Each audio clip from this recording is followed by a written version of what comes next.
कुंभ मेला कहानी होने के साथ साथ धर्म से जोड़ने वाली धार्मिक कहानी। हिंदू सनातन धर्म में कुंभ मेले का बहुत महत्व है, जिसके लिए लाखों श्रद्धालु भारत के चुनिंदा पवित्र स्थानों में जाकर नदी में स्नान करते हैं, जिनमें से एक जगह प्रयागराज भी है। प्रयागराज में इस वर्ष भव्य मेले का आयोजन होने वाला था, जिसके लिए भक्तों का तांता लगा हुआ था। और उन्हीं भक्तों के बीच एक विदेशी महिला भी थी, जो कि केवल घूमने के उद्देश्य से कुंभ मेला में सम्मिलित हुई थी। लेकिन उसे क्या पता कि इस कुंभ मेले से उसका जीवन बदल जाएगा। महिला का नाम डायना था। वह विदेशी संस्कृति में पली बड़ी और वहीं उसने शादी करके अपना परिवार बसाया। और अब जब बच्चे बड़े हो गए, तब वह देश विदेश अकेले ही यात्राएं करने लगी। इस बार वह प्रयागराज आ चुकी थी। डायना ने प्रयागराज पहुंचने से पहले होटल में कमरा बुक कर दिया था, इसलिए पहुंचते ही उसे कमरा मिल जाता है। डायना नहा धोकर तैयार हो जाती है और होटल में नाश्ता करने के बाद अपना कैमरा लेकर कुंभ मेले में शामिल होने के लिए निकल पड़ती है। लेकिन प्रयागराज के रास्तों में श्रद्धालुओं का झुंड लगा हुआ था। भीड़ देखकर डायना आगे जाने की हिम्मत नहीं कर पा रही थी। अचानक डायना को एक अघोरी दिखाई देते हैं, जो अर्धनग्न अवस्था में सफेद विभूति से रंगे हुए दिखाई दे रहे थे।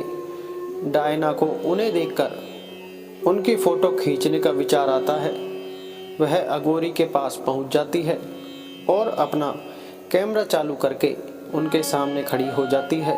और जैसे ही वह फोटो खींचती है, वह आश्चर्यचकित हो जाती है, क्योंकि अघोरी कैमरे से दिखाई नहीं दे रहे होते हैं। डायना कुछ अंदाजे से कुछ फोटो खींचती है, लेकिन अघोरी का प्रतिबिंब फोटो में नजर नहीं आता। डायना को लगता है कि उसके कैमरे में कोई खराबी हो गई होगी, इसलिए वह चेक करने के लिए कुछ आने जाने वाले लोगों की भी तस्वीर खींचती है, लेकिन उनकी तस्वीर साफ साफ दिखाई दे रही थी। तो फिर अघोरी में ऐसा क्या था जो उनकी तस्वीर नहीं आ रही थी? डायना अघोरी के पास जाकर उनसे बात करना चाहती थी, लेकिन अघोरी भक्तों की भीड़ में आगे बढ़ते जाते हैं। डायना भी उनका पीछा करने लगती है और धीरे धीरे आगे बढ़ती जाती है। डायना को अघोरी रहस्यमयी लगने लगे थे। वह उनके बारे में जानने के लिए उत्सुक थी।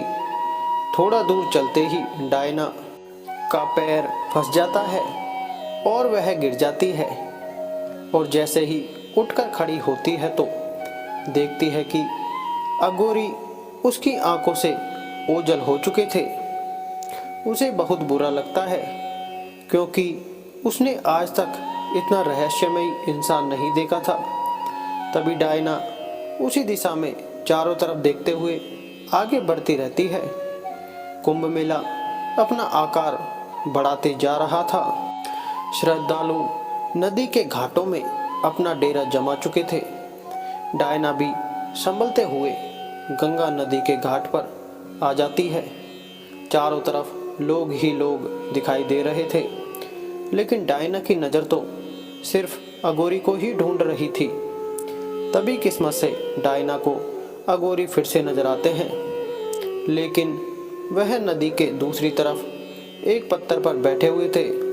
डायना अपने बगल में खड़े एक व्यक्ति से अघोरी की तरफ इशारा करके कहती है कि वह बाबा वहां कैसे पहुंचे, लेकिन उस व्यक्ति को वहां कोई नजर नहीं आ रहा था।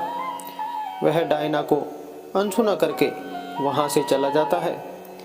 डायना नदी के दूसरी तरफ जाना चाहती थी, इसलिए वह एक नाव को किराए पर लेती है और उस पर बैठकर नदी के दूसरे किनारे पहुंच जाती है और उसी पत्थर के पास पहुंच जाती है जहां अघोरी बैठे हुए थे। अघोरी ने अपनी आंखें बंद कर रखी थी और ध्यान में मग्न थे। तभी डायना उनसे पूछती है, आप कौन हैं? आंखें खोलिए। अचानक अघोरी अपनी आंखें खोलते हैं और उन्हें देखते ही डायना डर जाती है, क्योंकि उनकी आंखें शुष्क लाल दिखाई दे रही थी। आंखों में खून उतरा हुआ था और भ्रुकुटी तनी हुई थी। अघोरी ऊंचे स्वर में कहते हैं, तुम यहाँ से चली जाओ। वह अघोरी से बात करना चाहती थी, लेकिन वह हिम्मत नहीं जुटा पा रही थी। डायना के दिमाग में अघोरी को जानने की उथल पुथल चल रही थी। अघोरी अपने क्रोधी बर्ताव से डायना को दहशत दे चुके थे।